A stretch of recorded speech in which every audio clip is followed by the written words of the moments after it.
Mientras otras monedas latinoamericanas se deprecian frente al dólar, el colón tico se aprecia. ¿Será señal de solidez económica? Para eso nos vamos a conectar con Juan Carlos Hidalgo del Cato Institute. Juan Carlos, como siempre, es un gusto tenerte en el programa. Acércate, exacto, vente para acá. Juan Carlos, salió un artículo en CNN Money, que nosotros lo publicamos en CNN Español, donde hablaba de lo que esta, digamos que se ha apreciado el colón tico. Cuando tú lo comparas, por ejemplo, ha tenido una actuación muy diferente a lo que tú ves, por ejemplo, al real brasilero, a cuando lo ves al peso colombiano, cuando lo ves al bolívar venezolano, cuando lo ves al peso argentino. Algunos argumentan que eso es que hay una solidez económica en Costa Rica. ¿Tú lo crees así? No tanto, pero tampoco es una señal negativa como algunos sectores en Costa Rica lo han querido presentar. Por primera vez en muchos años, el precio del dólar, el tipo de cambio, refleja las fuerzas del mercado en Costa Rica, refleja la demanda y oferta de dólares en la economía. Por muchísimos años, Costa Rica tuvo tipos de cambio intervenidos, ya sea a través de un sistema llamado mini devaluaciones que tuvimos hasta diciembre del 2006. Luego de eso tuvimos bandas cambiarias, en donde el Banco Central intervenía constantemente el tipo de cambio para mantener cierto valor de la moneda. Esto usualmente se utilizó para favorecer a ciertos sectores de la economía, principalmente sectores poderosos como los exportadores, como el sector financiero privado, sectores cuyos ingresos son en dólares y cuyos activos están mayormente dominados en dólares. Entonces, a la hora de tener tipos de cambio competitivos, es decir, donde el colón constantemente perdía valor frente al dólar, estos grupos ganaban y los que perdían eran las personas que ganan en colones, la gente que tiene sus ingresos en colones, que por lo general aquellos tienden a ser los menos poderosos, la gente de menos recursos. Ahora bien, desde febrero de este año, el Banco Central de Costa Rica anunció que ya iba a dejar de intervenir de manera discrecional o de manera constante en el tipo de cambio, que iba a permitir una flotación sucia, es decir, que iba a permitir que que el dólar flotara y se reservaba el derecho a intervenir siempre y cuando hubiera movimientos bruscos, los cuales no ha habido en este año.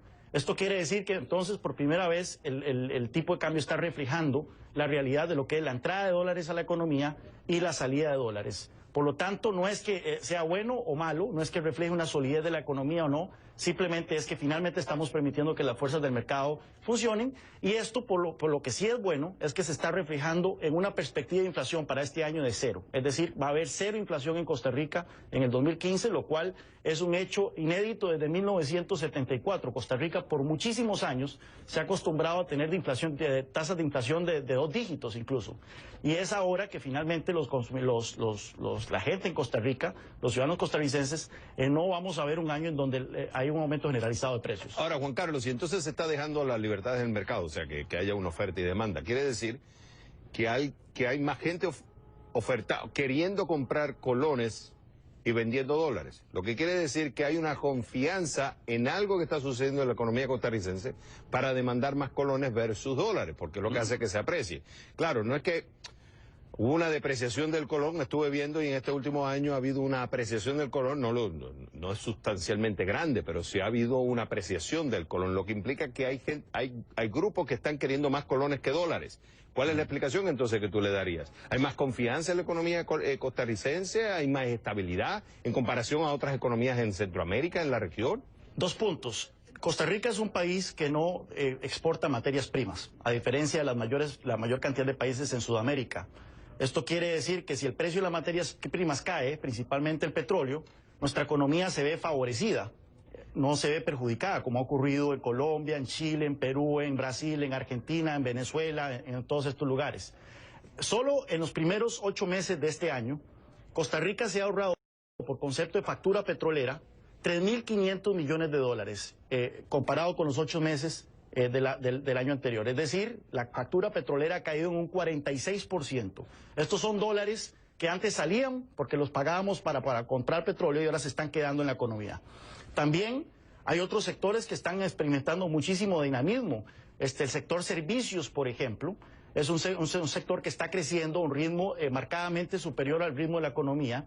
Y esto quiere decir que Costa Rica hoy en día, que los ingresos por concepto de venta de servicios están casi que al mismo nivel o son incluso un poco mayores a los egresos por concepto de importación de bienes. Es decir, Costa Rica se ha vuelto una economía que exporta servicios e importa bienes para consumo. Así que ha habido una transición económica también importante en Costa Rica, que refleja el hecho de que efectivamente mientras las monedas de otros países están cayendo, porque son países que exportan materias primas, Costa Rica, que es un país que exporta servicios, que importa materias primas, se está viendo beneficiado en esta coyuntura. Juan Carlos Hidalgo, del Cato Institute. Como siempre es un gusto tenerte en el programa. Buenas noches.